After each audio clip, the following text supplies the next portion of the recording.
Bonjour, dans cette vidéo, on va corriger un exercice de thermodynamique. Il s'agit d'une compression adiabatique d'un gaz parfait. Donc on va comprimer d'une manière adiabatique, quasi-statique, une mole de gaz parfait diatomique ayant une constante adiabatique gamma égale 1,4 de 1 bar à 10 bar. Donc la pression initiale était 1 bar et la pression finale c'est 10 bar. Le volume initial a une valeur V1, c'est 5 litres. Donc tout d'abord, on va déterminer le volume final, V2 et la température finale, T2. Et enfin, on va déterminer le travail reçu par le gaz lors de cette compression. Donc on rappelle, pour une compression ou une transformation générale adiabatique, donc on a PV égale puissance gamma égale constante. Donc P1 fois V1 puissance gamma égale P2 fois V2 puissance gamma. Cette relation elle est valable pour les gaz parfaits. Donc on peut déduire V2, c'est égal V1 fois P1 sur P2, le tout puissance 1 sur gamma.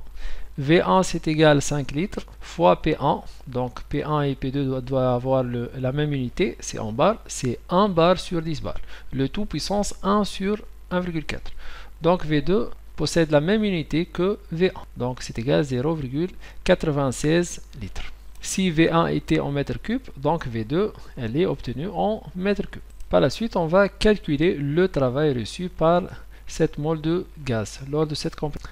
On rappelle la variation de l'énergie interne, delta I, c'est égal la quantité de chaleur, Q12, entre l'état 1 et l'état 2, plus le travail entre l'état 1 et l'état 2. C'est égal CV fois T2 moins T1. Or, pour une transformation adiabatique, la quantité de chaleur échangée avec le milieu extérieur, c'est égal à 0. Donc, dQ, c'est égal à 0. Donc, delta U, ça donne delta W ou W. Donc, la variation d'énergie interne, c'est égal tout simplement le travail pour un gaz. Donc, DU, c'est égal dW, c'est CV dt, ou bien 1 CV dt, avec N, c'est le nombre de moles, CV, c'est la capacité calorifique à volume constant. Donc, avec CV, c'est égal NR sur gamma moins 1, R, c'est la constante des gaz, et gamma, c'est la constante adiabatique.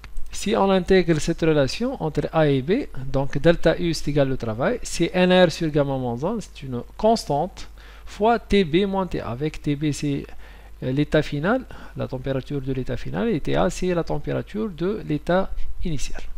Et d'après la relation des gaz parfaits, NRT c'est égal PV, donc NRTB c'est égal PB fois VB, et NRTA c'est égal PA fois VA. Donc on obtient finalement, pour une transformation adiabatique, le travail c'est égal la variation d'énergie interne. Donc on peut utiliser directement cette relation, c'est PB fois VB moins PA fois VA sur gamma.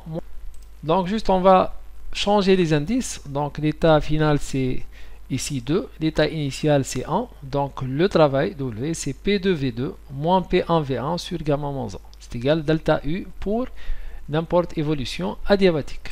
Donc on va faire une application numérique. P2 doit être en pascal, V2 en mètres cubes et gamma sans unité.